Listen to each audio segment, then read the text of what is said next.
News and news. अभिनेत्री कंगना रनावत और शिवसेना के बीच छिड़ी जुबानी जंग का सिलसिला जो है वो लगातार जारी है।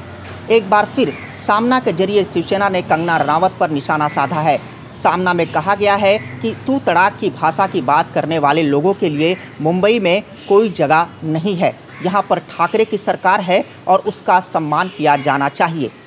इसके पहले कंगना रनावत जो है वो लगातार उद्धव ठाकरे और शिवसेना पर निशाना साध रही थी। यहाँ तक कि उन्होंने ये भी कहा था कि वो बाला साहेब ठाकरे का बहुत सम्मान करती थी, लेकिन जिस तरह की शिवसेना इस समय दिखाई पड़ रही है और उनके बेटे जिस तरह का काम कर रहे हैं, एक महिला को प्रताड़ित किया जा रहा है, वो अपने आप में ये दिखाता है कि कहीं ना कहीं शिवसेना अब जो है वो बाबर सेना में तब्दील हो गई है। ये विवाद तब शुरू हुआ था जब कंगना ने मुंबई को पीओके कह दिया था और यहाँ की मुंबई पुलिस को लेकर भी अब शब्दों का प्रयोग किया था और उसी के बाद शिवसेना आक्रामक रूप में आई थी और कंगना रनावत का जो ऑफिस है, जो कि अनाधिकृत बताया जाता है, वहाँ पर बुलडोजर चलाया गया था और वो जुबानी जंग हर दिन जो है वो तेज होती जा रही है। ऐसे में अब कंगना रनावत जो है वो इसे राजनीतिक रंग देने की कोशिश में भी लगी हुई हैं, क्योंकि माना जा रहा है कि रविवार को 4:30 बजे वो राज्यपाल भगत सिंह कोश्यारी से मुलाकात करेंगी और इस मामले में शिकायत करेंगी। पहले ही भगत सिंह कोश्यारी ने जब कंगना के ऑफिस को तोड़ा गया था, राज्य सरकार को तलब किया था, सीएम के जो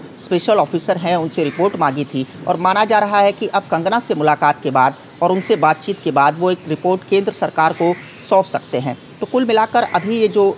जुबानी जंग का सिलसिला है अब वो राजनीतिक प्लेटफॉर्म पर पूरी तरह से आता दिखाई पड़ रहा है और कहा जा रहा है कि कंगना रनावत को कहीं ना कहीं पीछे से बीजेपी का सपोर्ट मिला हुआ है। जिस तरीके से उनको Y+ सिक्योरिटी की दी गई है और जिस तरीके से वो बेबाक अंदाज में शिवसेना पर निशाना साध रही हैं, ऐसे में कहीं ना कहीं उन्हें पॉलिटिकल सपोर्ट है और यही कारण है कि शिवसेना भी इस पॉलिटिकल लड़ाई में पीछे हटने को तैयार नहीं है और वो कंगना पर लगातार सामना के जरिए निशाना साध रही है। अब देखना दिलचस्प होगा कि कंगना रनावत का जो है भगत सिंह कोश्यारी से मुलाकात के बाद क्या कुछ करती हैं और शिवसेना इस पर किस तरीके से रिएक्ट करती हैं। लेकिन कुल मिलाकर ये कहा जा सकता है कि एक तरीके से एक राजनीतिक पिच तैयार की गई है जिसमें कंगना रनावत एक खिलाड़ी के तौर पर इस्तेमाल हो रही हैं और वहीं शिवसेना भी सामना के जरिए कोई भी कसर छोड़ने को तैयार नहीं है।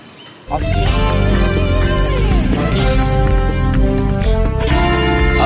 रहे हैं न्यूज एंड न्यूज।